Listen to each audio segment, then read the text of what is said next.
म्हणून मन येव मनुष्याणाम कारणम बंध मोक्ष येव. कारण आणि बंध म्हणजे मुक्त आणि बंध याचे एक कारण म्हणजे काय आहे? मन. तुम्ही जशा संगतीमध्ये राहाल तसं तुमचं मन होईल. म्हणून चांगल्याच्या संगतीमध्ये आपण राहण्याचा जास्तीत जास्त प्रयत्न केला पाहिजे. जर आपण चांगल्या संगतीमध्ये राहिलो तर पहा काय होतं. सुदामा हा श्रीकृष्ण भगवंताचा कोण होता? बालमित्र.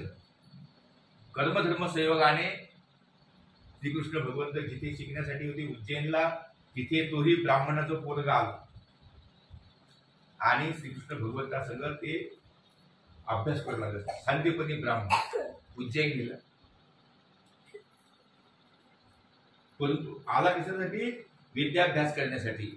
आणि भेटला कोण? जगदीश्वर म्हणजे श्रीकृष्ण भगवंत त्याला भेटला. म्हणजे हे कशामुळे? सतसंगतीमुळे. म्हणून सतसंगती करा, चांगल्याच्या सहवासात राहायला पाहिजे.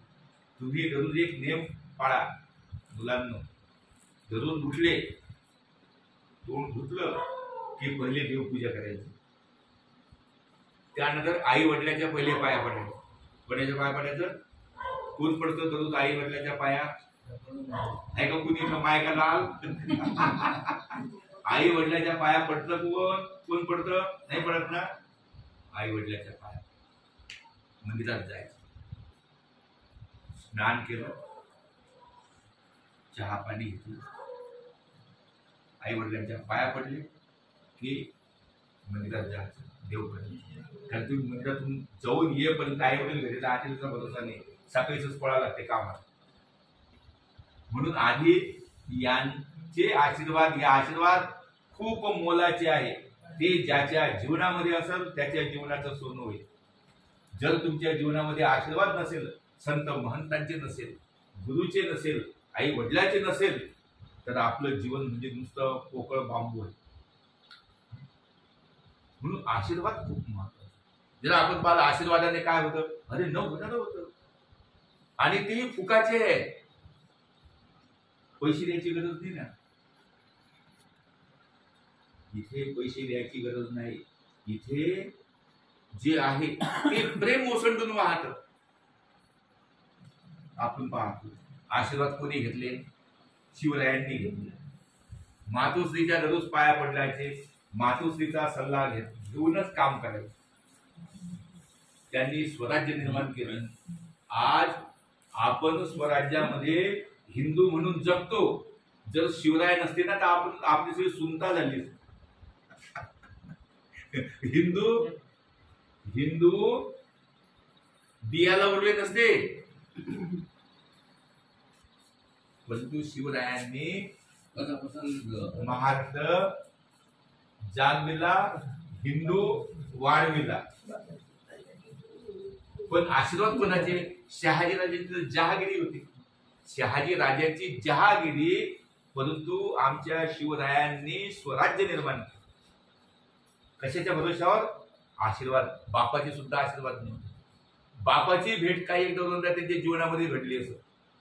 परंतु मातेची आशीर्वाद दररोज शिवबाच्या पाठीशी. हे आशीर्वादाचं फळ आहे. आणखी आशीर्वादाचं फळ सतसंगती. ह्या सतसंगतीने मनुष्य जे जीवन आहे ते सुधरत असते. म्हणून दररोज आई वडिलांच्या पाया एक नियम पाळा. दररोज आई वडिलांच्या पाया पडल्याशिवाय कुठेच जायचं नाही. आणि आई वडील जे सांगतील ते ऐका. कारण तुमच्यापेक्षा त्यांनी जास्त पावसाळे खाल्लेले आहे, हिवाळे उन्हाळे खाल्लेले आहे. तुम्हाला जो चांगला सल्ला देतील तर ते आई वडीलच देतील.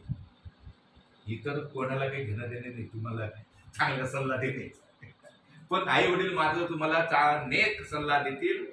आणि जरी तुम्ही संकटात असले तरी तुम्हाला संकटातून काढण्याची ताकद त्यांच्यात. आई वडिलाशिवाय नाही. मुलीचं माहेर पण कुठपर्यंत आहे? आई वडील आहे तो. आई वडील आहे तोपर्यंत तुझी थैली भरून जाईल. पण आई वडील संपल्यावर तुला तिथून भरून थैली आणावं लागेल, निघून रिकामी घेऊन जावं लागेल. हा महिमा आहे. हे आई वडील आहे, मातृप्रेम आहे. तर ते मातृप्रेम आता आपल्या ठिकाणी जे प्रेम आहे, तुमच्या ठिकाणी जे आपत्यांविषयी प्रेम आहे, किती प्रेम आहे तुमच्या मनावर, खूप प्रेम आहे. परंतु परमेश्वराच्या ठिकाणी जे प्रेम आहे, त्या प्रेमाला पाहून आपलं जे प्रेम आहे, जसं समुद्रामधून आपण एक थेंब उचललं, एक थेंब फक्त, जसं आपल्या शरीरावर काय आहे, एक तीळ आहे, नगण्य आहे. तो जो तीळ आहे नगण्य आहे शरीरावर, त्याचं काही विशेष महत्व नाही.